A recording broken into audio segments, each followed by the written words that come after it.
Els xarlatans i el virus del llibre màgic.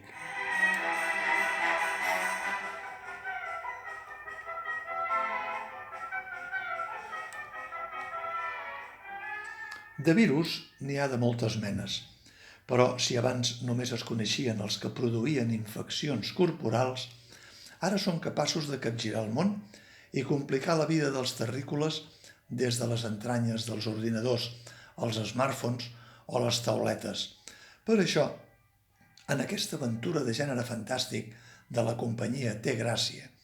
hi ha una fusió volguda del concepte virus perquè els espectadors als quals s'adreça de segur que els relacionen més amb els que se'ls colen als ordinadors que no pas amb els que els provoquen mocs i febre. L'espectacle té un aire de pista de circ, tot i que està pensat per un escenari convencional. D'entrada, dos xarlatans amb capa i barret de copa sorgits del segle XIX són els encarregats de crear l'escalfor entre la tarima i la platea.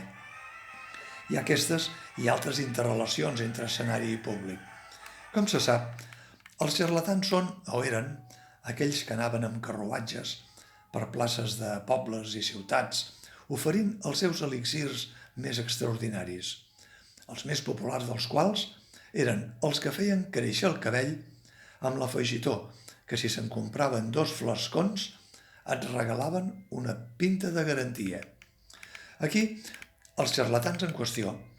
que artísticament es fan dir el gran Antonelli i Luigi Ilcarstati, com una parella de clowns sense que n'exerceixin, topen amb la sorpresa d'un llibre que parla. I si bé ja se sap que els llibres parlen, en aquest cas, el llibre protagonista no només parla, sinó que es queixa, perquè té un virus estrany que el fa estar malalt i que, de moment, els xarlatans confonen amb un vulgar constipat. Serà després que s'adonaran que la reacció del virus, no pas ambiental, sinó informàtic, s'ha apoderat del llibre i les històries que conté capgiren tots els personatges, fent-los moure i actuar com si estiguessin pitof. Un gat amb botes fora de compte, una caputxeta que parla al revés, un Dràcula que confon la melmelada amb la sang. Amanit amb una banda sonora musical original, l'espectacle té un atractiu escenogràfic que es converteix en protagonista. El mateix llibre màgic, en versió gegantina i rostre, amb ulls i llavis mòbils, que a manera que va girant les grans pàgines va mostrant gegantinament el que en miniatura serien làmines il·lustrades en relleu i format pop-up i que creen els diferents espais de cadascun dels personatges de la literatura, dels contes clàssics i tradicionals que hi apareixen. Com en tota aventura de gènere fantàstic, cal enfrontar el bé i el mal. El bé, els xarlatans i la conxorxa dels espectadors, sempre a punt de distingir en quin costat s'han de posar i a qui han de donar suport. I el mal,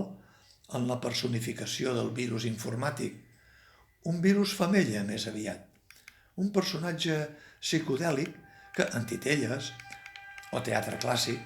seria el dimoni de sempre revestit de 1000 maneres i condemnat a perdedor etern. Un vestuari primmirat, una escenografia de conjunt molt treballada i efectista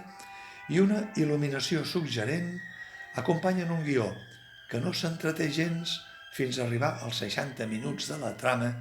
que inclou alguns moments d'humor i que dosifica les intervencions musicals, també de creació original, un dels actius de l'espectacle, amb un repartiment que compta amb l'experiència d'una companyia veterana i uns intèrprets que s'han pelat els genolls treballant en altres muntatges musicals de considerable ressò.